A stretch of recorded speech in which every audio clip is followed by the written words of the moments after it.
जो बात मैं अब आपके सामने रख रहा हूँ, ये वो वाकया है जो किसी भी इंसान का दिल हिला दे। जून 2025 में फिलीपींस के शहर नागा सिटी में 8,000 से ज़्यादा कैथोलिक लोग अपने एक प्रोग्राम में बैठे हुए थे। उसी दौरान एक औरत की नज़र अचानक आसमान की तरफ जाती है। वो देखती है कि बादलों में एक लाइन जैसी जगह खुलती है और इसी खुली हुई जगह से हज़रत ईसा अलैहिस्सलाम की शक्ल उभरती हुई दिखाई देती है। उस जगह से तेज रोशनी भी निकल रही होती है और साया बिल्कुल उसी अंदाज में होता है जैसे सूली पर खड़े किसी शख्स के बाजू फैले होते हैं।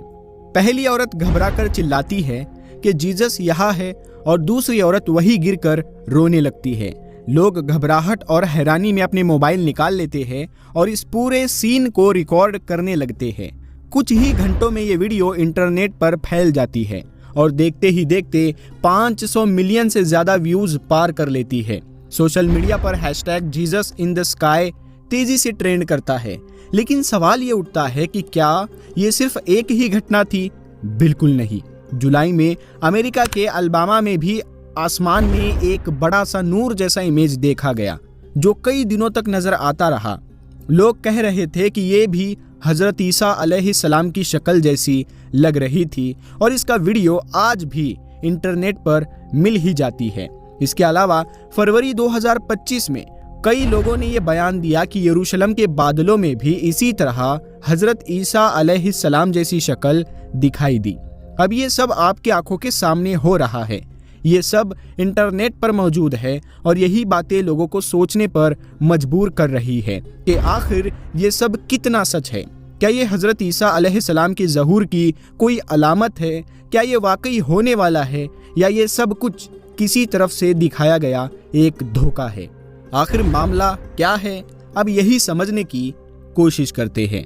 ये कहानी आगे बढ़ती है 1994 के उस साल से, जब कनाडा का एक जर्नलिस्ट सर्गी मोनास्त एक बड़ा खुलासा करता है। वो दुनिया के सामने एक नाम रखता है और वो नाम है नासा का प्रोजेक्ट ब्लू बीम। सर्गी मोनास्त का दावा था कि दुनिया के कुछ ताकतवर लोग पूरी इंसानियत पर एक न्यू वर्ल्ड ऑर्डर लागू करना चाहते हैं और इस प्लान को 4 हिस्सों में पूरा किया जाएगा। इन 4 हिस्सों की बात सुनकर इंसान चौंक जाता है, क्योंकि मोनास्त के मुताबिक पहली स्टेज तो दुनिया बहुत पहले पार कर चुकी है और हमें इसका एहसास भी नहीं हुआ। उसका कहना था कि पहली स्टेज में झूठी आर्कियोलॉजिकल खोजें सामने लाई जाएंगी ताकि मजहबों पर शक पैदा किया जा सके। गलत कार्बन डेटिंग, पुराने फॉसिल्स के नाम पर कहानियां, डायनासोर के अजायब, ये सब बातें इंसान को उसकी असल सोच से दूर करने के लिए इस्तेमाल की जाएगी और हम बिना सोचे समझे उन चीजों पर यकीन भी कर लेते हैं। सर्गी मोनास्त के मुताबिक दूसरी स्टेज और भी खतरनाक है। इसमें आसमान पर बड़े बड़े होलोग्राम दिखाए जाएंगे, ऐसी शक्लें जो देखने में बिल्कुल हजरत ईसा अलैहिस्सलाम, बुद्धा या दूसरी धार्मिक हस्तियों की लगेंगी, ताकि दुनिया को एक ही किस्म के खुदा की तरफ मोड़ा जा सके। तीसरी स्टेज में इंसान के दिमाग पर असर डालने वाली तकनीक का इस्तेमाल होगा। मोनास्त का दावा था कि अल्फा वेव्स के जरिए आवाज और इशारे सीधे इंसान के स्कल तक पहुंचाए जाएंगे, यानी खोपड़ी तक। यानी इंसान को वही सुनाया जाएगा जो कोई और सुनाना चाहे। इस तकनीक की बात वो आगे जाकर अलग से करता है और चौथी स्टेज में दुनिया को एक ही सिस्टम, एक ही सोच और एक ही लीडर के नीचे लाया जाएगा, यानी पूरी इंसानियत को एक ही लाइन में खड़ा किया जाएगा।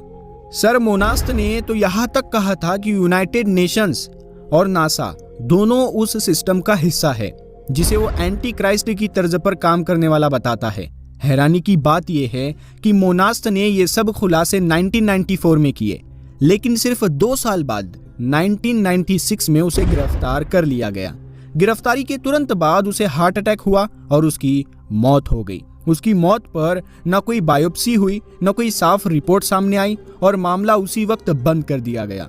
हजरत ईसा अलैहिस्सलाम की ज़हूर के बारे में दुनिया के बड़े बड़े मजहब ये मानते हैं कि वो दोबारा आएंगे। सही बुखारी की हदीस में आता है कि हजरत ईसा अलैहिस्सलाम का नुज़ूल होगा। वो 2 फरिश्तों के साथ दमिश्क में उतरेंगे, दज्जाल का खात्मा करेंगे और दुनिया में इंसाफ कायम करेंगे। क्रिश्चियन धर्म के मुताबिक हजरत ईसा अलैहिस्सलाम आसमान से उतरेंगे, सफेद घोड़े पर आएंगे और उनकी आंखों से तेज चमक निकलेगी। यहूदी मजहब का भी मानना है कि एक मसीहा आएगा और उन्हें नजात देगा। यानी हजरत ईसा अलैहिस्सलाम के आने पर किसी भी बड़े मजहब को इनकार नहीं, सब इसके होने को मानते हैं। लेकिन यहाँ एक और सवाल खड़ा होता है। जहाँ दुनिया के मजहब हजरत ईसा अलैहिस्सलाम के असल ज़हूर की बात करते हैं, वही इस्लाम एक और पहलू बताता है, और वो है दज्जाल का धोखा। इस्लाम बताता है कि आखिरी दौर में दुनिया एक ऐसे फितने में जाएंगी जहां इंसान की आंखें धोखा खाने लगेगी और झूठ को सच की तरह दिखाया जाएगा। अब असली सवाल ये है कि ये धोखा किस तरह आएगा, कौन सी तकनीक इसमें इस्तेमाल होगी, और क्या वो तकनीक आज की दुनिया में पहले से मौजूद नहीं। यही वो बात है जहां से अगला पूरा मामला शुरू होता है। सर मोनास्त ने अपनी मौत से पहले एक बहुत अहम बात कही थी। उसने बताया था कि अगर दुनिया में ऐसा कोई बड़ा धोखा लाना हो तो उसके लिए कौन सी टेक्नोलॉजी इस्तेमाल की जा सकती है। उसने सबसे पहले हार्प यानी HAARP का नाम लिया। इसके बारे में पहले भी बात हो चुकी है कि आसमान और वेव्स पर असर डालने वाली एक बड़ी टेक्नोलॉजी है। दूसरी चीज जिसका उसने जिक्र किया वो थी वॉइस टू स्कल, यानी ऐसी तकनीक जिसमें बिना स्पीकर के आवाज सीधे इंसान के दिमाग में पहुंचाई जा सकती है। उसने बताया कि इस टेक्नोलॉजी का पेटेंट 1989 में ही जारी कर दिया गया था। जब मैंने इस पेटेंट को देखा तो हैरान हुआ कि इसमें साफ लिखा था कि आवाज को दिमाग तक सीधे भेजा जा सकता है और इंसान को अंदाजा भी नहीं होता कि आवाज कहां से आई है। लेकिन बात सिर्फ एक पेटेंट की नहीं है, ऐसी 3 और टेक्नोलॉजीज के पेटेंट भी मौजूद है। आप चाहे तो गूगल पर इनके बारे में खुद भी देख सकते हैं। इनमें से एक पेटेंट 1976 का है। इसका काम ये है कि ये इंसान के दिमाग की वेव्स बदल देता है, यानी आपके दिमाग के काम करने का तरीका दूर बैठे कोई कंट्रोल कर सकता है। एक और पेटेंट 1992 का है जो इसी तरह दिमागी सिग्नल्स और सोच पर असर डालने का तरीका बताता है। यानी ये सारी टेक्नोलॉजी नई नहीं, पहले से मौजूद है। जब भी प्रोजेक्ट ब्लू बीम का नाम लिया जाता है, साथ में ELF वेव्स का नाम भी आता है। आमतौर पर ये वेव्स पनडुब्बियों यानी सबमरीन्स में दूर तक मैसेज भेजने के लिए इस्तेमाल होती है। लेकिन 3 से 30 हर्ट्ज वाली ELF वेव्स वही वेव्स है जिनका इस्तेमाल वॉइस टू स्कल के लिए किया जाता है। इसे आम भाषा में गॉड्स वॉइस भी कहा जाता है, क्योंकि ये आवाज सीधे इंसान के दिमाग में जाती है और बाहर कहीं सुनाई नहीं देती। तीसरा और सबसे खतरनाक पेटेंट 2002 में जारी हुआ था। इसका काम है रेडियो फ्रीक्वेंसी के जरिए दिमाग में आवाज पैदा करना। और ये टेक्नोलॉजी सिर्फ कागज पर नहीं है, ये इराक की जंग में इस्तेमाल भी हुई। कई इराकी फौजियों ने बताया कि उन्हें अचानक अपने दिमाग के अंदर एक आवाज सुनाई दी जिसमें कहा गया, अल्लाह चाहता है कि तुम सरेंडर कर दो। उनके आसपास कोई स्पीकर, कोई आवाज, कोई इंसान मौजूद नहीं था, मगर आवाज उनके दिमाग तक पहुंची। अब सोचिए, ऐसी टेक्नोलॉजीज पहले से दुनिया में मौजूद है, सब कुछ हमारी आंखों के सामने है, फिर भी लोग सवाल नहीं पूछते। यही सबसे हैरान करने वाली बात है। अब जो बात मैं आपको बताने वाला हूँ वो सच में सोचने पर मजबूर कर देती है। नासा से जब इन आसमानी नज़ारों के बारे में पूछा जाता है तो उनका जवाब यही होता है कि ऐसा कुछ नहीं हो रहा। उनका कहना है कि ये एक दिमागी धोखा है जिसे साइकोलॉजी में पैराडोलिया कहते हैं। यानी इंसान अपने दिमाग से कोशिश करता है कि बादलों में कोई शक्ल बनाए जाए, और जब वो कोशिश करता है तो उसे वही शक्ल नजर आ जाती है। बहुत से लोग नासा की इस बात को सच मान लेते हैं और कहते हैं कि अगर साइकोलॉजी ने समझा दिया तो बात खत्म। ऊपर से नासा को तो कोई सवाल भी नहीं करता, जैसे नासा जो कह दे वही आखिरी सच हो। लेकिन सवाल ये है कि किसी ने इस बात पर गौर क्यों नहीं किया कि जहां भी ऐसे नज़ारे दिखाई दिए वहां की जगहें क्या थी। कभी किसी ने उन जगहों के कोऑर्डिनेट्स चेक किए? आपको ये जानकर हैरानी होगी कि फिलीपींस का वही नागा सिटी जहां 8000 लोगों ने आसमान में हजरत ईसा अलैहिस्सलाम जैसा साया देखा था, वो जगह कुछ महीने पहले एक बड़े प्रोजेक्ट का हिस्सा थी। नागा सिटी एशिया के सबसे बड़े ड्रोन कॉरिडोर में आता है। यहाँ हाल ही में यूएवीज और लीडार लेजर की मदद से आसमान की मैपिंग और प्रिसीजन नेविगेशन का काम किया गया था। अब अलाबामा को देख ले। अलाबामा अमेरिका में प्रोजेक्ट मेवन का सबसे अहम इलाका है। यहाँ एआई की टेस्टिंग होती है, ड्रोन प्रोग्राम चलाए जाते हैं और FAA इसकी ट्रेनिंग और कमर्शियल ऑपरेशंस भी इसी इलाके से जुड़े हुए हैं। ड्रोन जेन्युइटी का बड़ा प्रोग्राम भी यहीं से चलता है।